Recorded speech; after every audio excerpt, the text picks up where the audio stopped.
इस श्लोक में भगवान कृष्ण बता रहे हैं कि इंद्रियां किस तरह से मन पर नियंत्रण कर लेती हैं। जब हमारे मन में किसी चीज की इच्छा जागृत होती है तब हमारे अंदर एक तरह का तूफान सा उठने लगता है। अगर हमें किसी चीज के लिए मना किया गया हो तो हमारा मन उसी पर चिंतन करता रहेगा। वह तब तक नहीं पढ़ सकता जब तक उसका मन कन्विंस न हो जाए। जब तक हम परम को नहीं देखेंगे तब तक इन रसों से छुटकारा मिलना असंभव है। उस क्षण में अगर बुद्धि अपना रोल सही निभा ले तो हम बच सकते हैं।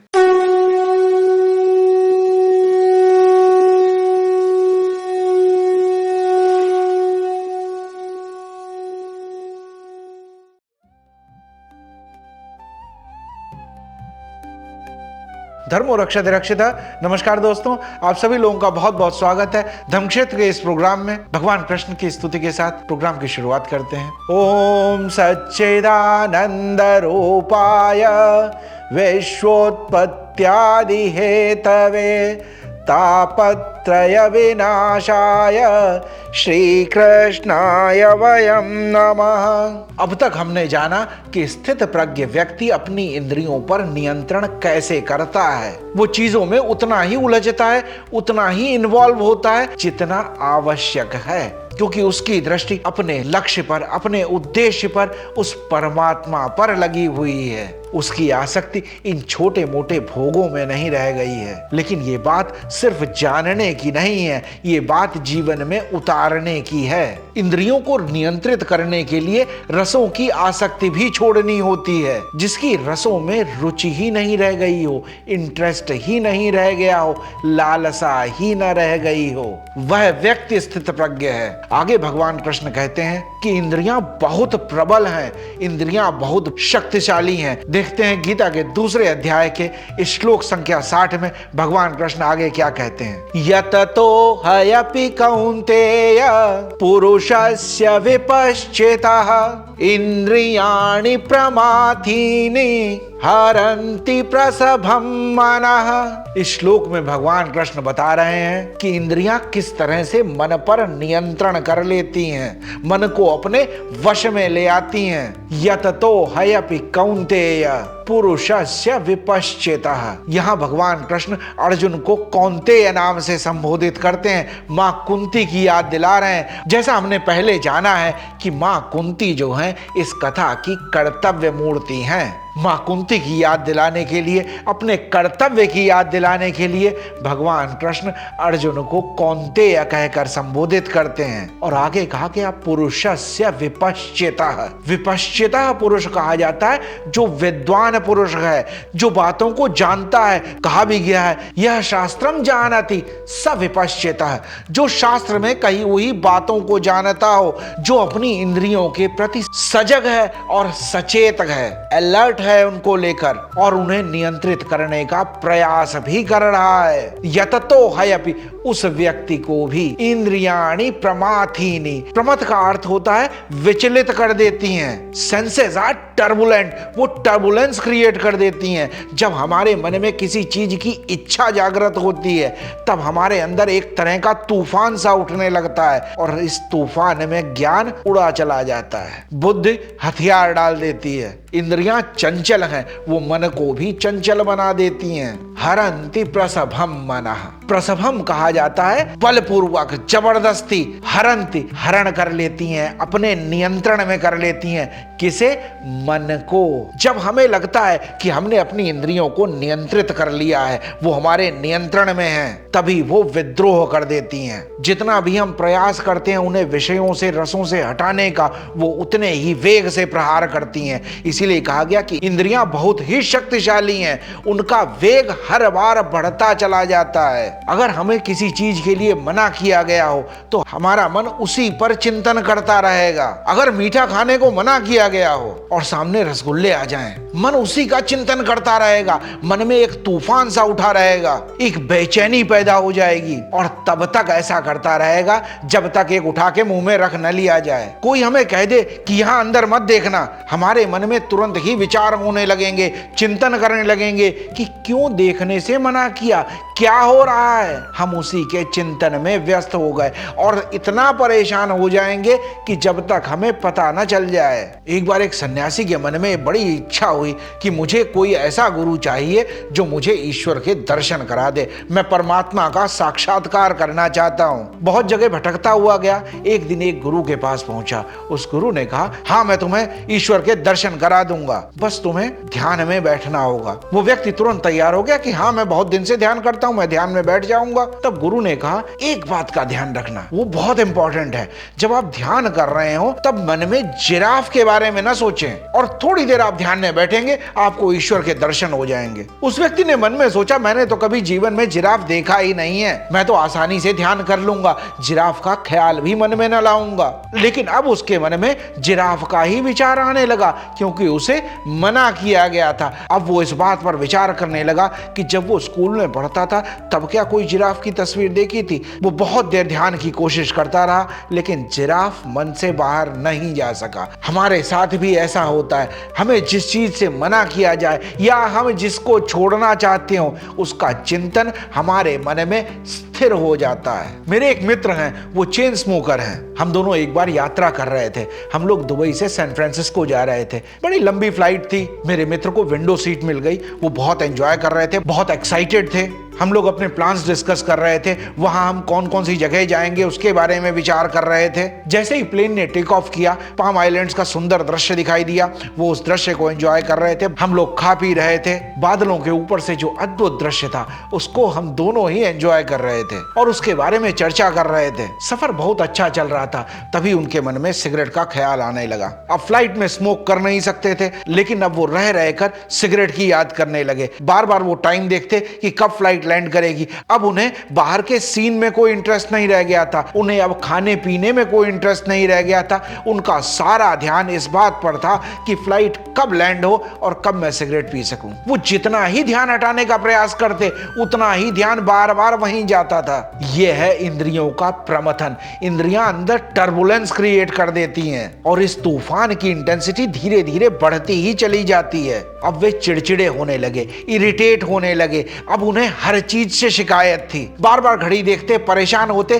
कितना समय और लगेगा। अब उन्हें किसी चीज में इंटरेस्ट नहीं आ रहा था। इसीलिए कहा था, विद्वान पुरुष भी इन इंद्रियों के नियंत्रण में आ जाते हैं, उनको भी इंद्रियां उद्वेलित कर देती हैं। मेरे मित्र जानते थे कि जब तक फ्लाइट लैंड नहीं करेगी तब तक वो स्मोक नहीं कर सकते, फिर भी उनके मन में ये विचार उठने लगा और वो परेशान होने लगे। जैसे ही फ्लाइट लैंड हुई, वो तुरंत स्मोकिंग रूम ढूंढने लगे। जैसे ही उन्होंने सिगरेट जलाई और मुंह में रखी, तुरंत बोले, I am in heaven, what a relief. अभी तो ब्लड स्ट्रीम में निकोटीन पहुंचा भी नहीं होगा, पर वो एकदम से रिलैक्स्ड हो गए, क्योंकि गड़बड़ मन में हुई थी। इंद्रियों ने मन पर अधिकार कर लिया था, इंद्रियों ने टर्बुलेंस क्रिएट किया था और गड़बड़ मन में हो गई थी। जैसे ही मन को पता लगा कि मिल गई सिगरेट, वो पहले की तरह ही नॉर्मल हो गए। पर ये शांति क्या हमेशा बनी रहेगी? फिर जब ये इंद्रियों का तूफान उठेगा तो और भी वेग के साथ, और भी पावर के साथ। लेकिन मेरे मित्र का ये कहना, I am in heaven, what a relief, what a pleasure, इस बात से एक बात तो समझ में आई कि इच्छाओं का न होना ही स्वर्ग है। इच्छाओं और कामनाओं के चक्कर में फंसे रहना ही नरक है। इंद्रियों के वशीभूत होने पर जो हम नहीं करना चाहते, वो भी करने को मजबूर हो जाते हैं। हमने बहुत बार न्यूज आर्टिकल्स पढ़े होंगे, कई लोगों ने स्वयं भी देखा होगा, नशे की लत के कारण लोग कितनी ही क्रिमिनल एक्टिविटीज में इन्वॉल्व हो जाते हैं। इंद्रियां मन का हरण करके हमें ही हरा देती हैं। इंद्रियां मन को कन्विंस करती हैं और बुद्धि काम ही नहीं कर रही है, तब बॉडी का डायरेक्ट कंट्रोल बुद्धि के स्थान पर मन को मिल जाता है। अब बॉडी वही कर रही है जो इंद्रियां चाहती हैं, जो मन चाहता है। जब भी हम इंद्रियों के दमन का प्रयास करते हैं तो ऐसा लगता है जैसे कोई स्प्रिंग को दबा रहे हैं। जब स्प्रिंग को छोड़ा जाएगा तब वो उछल के बाहर आएगी। जितना ही तेज आप दबाने की कोशिश करेंगे वो उतना ही तेज उछल के बाहर आएगी। इसलिए इंद्रियों का नियंत्रण धीरे धीरे सतत प्रयास से करना चाहिए। आप एकदम से चाहें कि मैं रोक लूंगा तो वो संभव ही नहीं है। कई बार हम बच्चों को पढ़ने के लिए प्रेशराइज करते हैं। हो सकता है आपके प्रेशर में आकर, आपके डर के कारण वो किताब लेके बैठ जाए, किताब खोले बैठा होगा लेकिन सोच रहा होगा मूवी के बारे में, सोच रहा होगा किसी गेम के बारे में। वह तब तक नहीं पढ़ सकता जब तक उसका मन कन्विंस न हो जाए, जब तक वो अपने परम को न देख ले। सारा खेल ही मन का है। ये हमने पहले भी BMI के बारे में बात की थी, बॉडी, माइंड और intellect. Mind is now the supreme, intellect है ही नहीं, बॉडी अब माइंड के नियंत्रण में है। कई बार हम इंद्रियों को प्रलोभन भी देते हैं, लालच भी देते हैं कि अभी शांत हो जाओ, आज ये मत करो, एग्जाम हो जाए उसके बाद हम ये मूवी देखने जाएंगे, उसके बाद हम ये इस रेस्टोरेंट में जाएंगे। हम इंद्रियों को प्रलोभन भी देते हैं। नियंत्रण नहीं कर पाते तो फिर हम निगोशिएट करने की कोशिश करते हैं। अच्छा ऐसा है, थोड़ा सा खा लेंगे, थोड़ी देर सोशल मीडिया पे टाइम स्पेंड कर लेंगे, लेकिन ये थोड़ी देर जो है वो नियंत्रण में नहीं रह जाती। जैसे ही हमने निगोशिएट किया, ये थोड़ा कब ज्यादा हो जाता है पता ही नहीं चलता। इन इंद्रियों का मन के साथ कोलैबोरेशन और कॉपरेशन बहुत ही स्ट्रांग है। आंखें देखती हैं रसगुल्ले को, जीभ को स्वाद लेना है, मन तक ये बात पहुंचा दी गई, मन फिर पैरों को वहां तक ले जाता है, हाथों से उठाकर मुंह में रख लेता है। कितना कोऑर्डिनेशन है, सब कुछ एक फ्रैक्शन ऑफ सेकंड्स में हो जाता है। आंखों की निस्वार्थ सेवा है जीभ के लिए ये। बुद्धि सिर्फ देखती रह जाती है, फिर पश्चाताप करती है। इसलिए भगवान कृष्ण अर्जुन से कह रहे हैं कि इंद्रियों का वेग नियंत्रण से तुरंत बाहर हो जाता है। यहाँ विद्वानों की बुद्धि भी काम नहीं करती है और वे भी पराजित हो जाते हैं। कई बार लोग इंद्रियों के वश में आकर ऐसे ऐसे कुकृत्य कर देते हैं जिनकी उनसे अपेक्षा नहीं होती है। हमारे आसपास भी हमने बहुत से ऐसे लोगों के बारे में सुना होगा। पॉलिटिशियंस हैं, ब्यूरोक्रेट्स हैं, बिजनेसमैन हैं, धर्मगुरु हैं, समाज के प्रतिष्ठित लोग हैं, वो भी इंद्रियों के वश में आकर कई बार ऐसे कुकृत्य कर जाते हैं, उनकी सामाजिक प्रतिष्ठा ही नष्ट हो जाती है। किसी का नाम लेना ठीक नहीं है, कोई डिफर्मेशन का केस फाइल कर दे, पर ऐसा नहीं है कि अब ही ऐसा होता है, ऐसा बरसों से होता आया है। हमारे पौराणिक ग्रंथों में भी ऐसे बहुत से उदाहरण मिलते हैं और उनके पात्रों के बारे में डिस्कस करने से कोई डिफेमेशन केस नहीं होगा। एक बार देवर्षि नारद जी को यह अभिमान हो गया कि वो भगवान के सबसे बड़े भक्त हैं। उन्होंने अपनी इंद्रियों पर संपूर्ण नियंत्रण कर लिया है। वे बाल ब्रह्मचारी हैं, हमेशा ईश्वर के ध्यान में ही रहते हैं। ये सांसारिक वस्तुएं उनकी इंद्रियों को विचलित नहीं कर सकती हैं। उनका मन उनके नियंत्रण में है। वे जितेंद्रिय हो गए हैं। उन्होंने ये बात सबको बताई और इस बात का उन्हें अहंकार भी हो गया।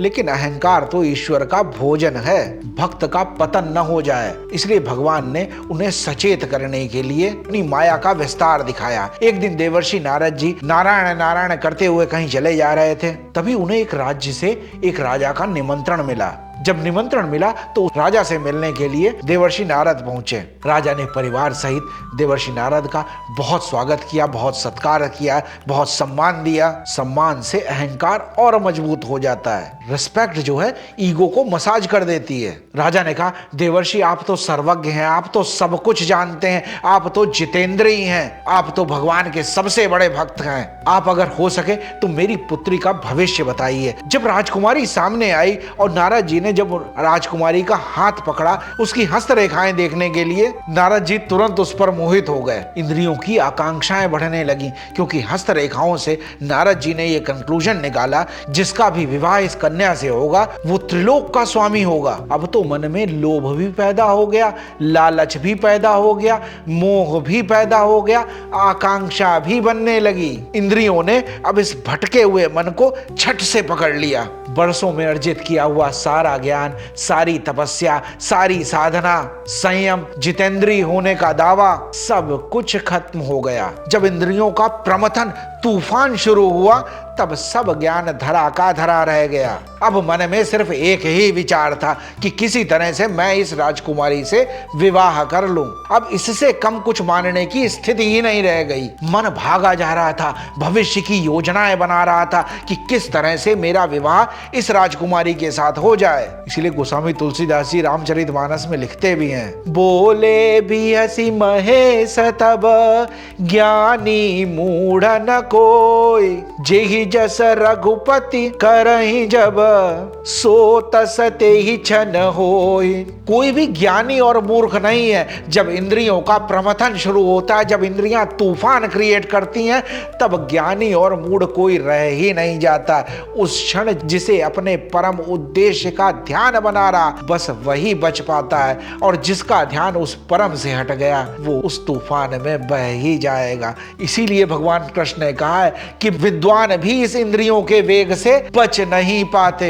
दुर्गा सप्तशती के पहले अध्याय में एक श्लोक आता है, ज्ञानिनाम अपि चेतांसी देवी भगवती हिसा बलादाकृष्य मोहाय महामाया प्रयच्छसि। इंद्रियां माया में, कामनाओं में, क्षणिक सुख पाने की इच्छा में उलझ जाती हैं और बलपूर्वक मन को नियंत्रित कर लेती हैं। इससे ज्ञानी, विद्वान, जितेंद्रिय व्यक्ति भी बच नहीं पाते। ऐसी स्थिति में कल्पना कीजिए कि हम जैसे लोगों का क्या होगा, जिन्हें न जितेंद्रिय बनने की आकांक्षा है, न प्रयास है। हमारी बुद्धि स्थित कैसे हो सकती है? हम तो इंद्रियों के दास बने हुए हैं, और कमाल की बात यह है कि हमें इसका पता भी नहीं है। पिछले श्लोक में भगवान कृष्ण ने कहा था, रसों को ही नहीं, रसों में आसक्ति को भी छोड़ देना चाहिए, तभी इंद्रियां नियंत्रित हो सकती हैं। वही व्यक्ति जितेंद्रिय बन सकता है, और ऐसे ही व्यक्ति को महावीर कहा जाता है। हम हनुमान जी को महावीर इसीलिए कहते हैं। राजकुमार वर्धमान ने जब इंद्रियों पर अपना नियंत्रण कर लिया, तब वो स्वामी महावीर कहलाए, जिन्होंने संपूर्ण विश्व को अहिंसा का पाठ पढ़ाया। बहुत प्रसिद्ध गाना है, दूसरों की जय से पहले खुद को जय करें। पर हम तो सबको जीतना चाहते हैं, स्वयं से हर पल हारते जा रहे हैं, लेकिन दुनिया को जीत लेना चाहते हैं। हम अक्सर कहते हैं, हमारा मन ये चाहता है, हमारा मन ये करता है,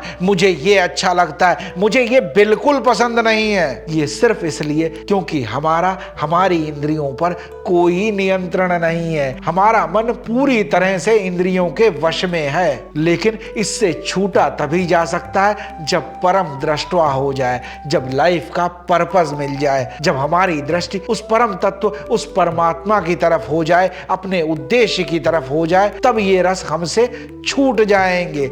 जब तक हम परम को नहीं देखेंगे, तब तक इन रसों से छुटकारा मिलना असंभव है। हमेशा ध्यान रहे कि हमारा अस्तित्व BMI है, बॉडी, माइंड और इंटेलेक्ट। ये एक टीम है। अगर माइंड किडनैप कर ले बॉडी का, कंट्रोल कर ले, तब इंटेलेक्ट को एक्ट करना चाहिए, बुद्धि को उस पर नियंत्रण करना चाहिए। लेकिन बुद्धि सो रही है। किसी भी स्पोर्ट्स में वही टीम जीतती है जिसके प्लेयर्स एक दूसरे के साथ होते हैं। अनियंत्रित मन के लिए कहा गया, मन मद गजा। अनियंत्रित मन जो है वो पागल हाथी जैसा होता है, किसी भी डायरेक्शन में जाएगा और बहुत ताकत के साथ जाएगा। एक कुशल महावती एक छोटे से अंकुश से उसे नियंत्रित कर सकता है। ये जो अंकुश है, ये हमारी बुद्धि है। हमें अपना सारा प्रयास परम की तरफ रखना चाहिए। अपने काम को बहुत सावधानी के साथ, प्रेम भाव से, आनंद भाव से, समर्पण भाव से करते रहना चाहिए। और जब कर्म को इतने समर्पण भाव से किया जाता है,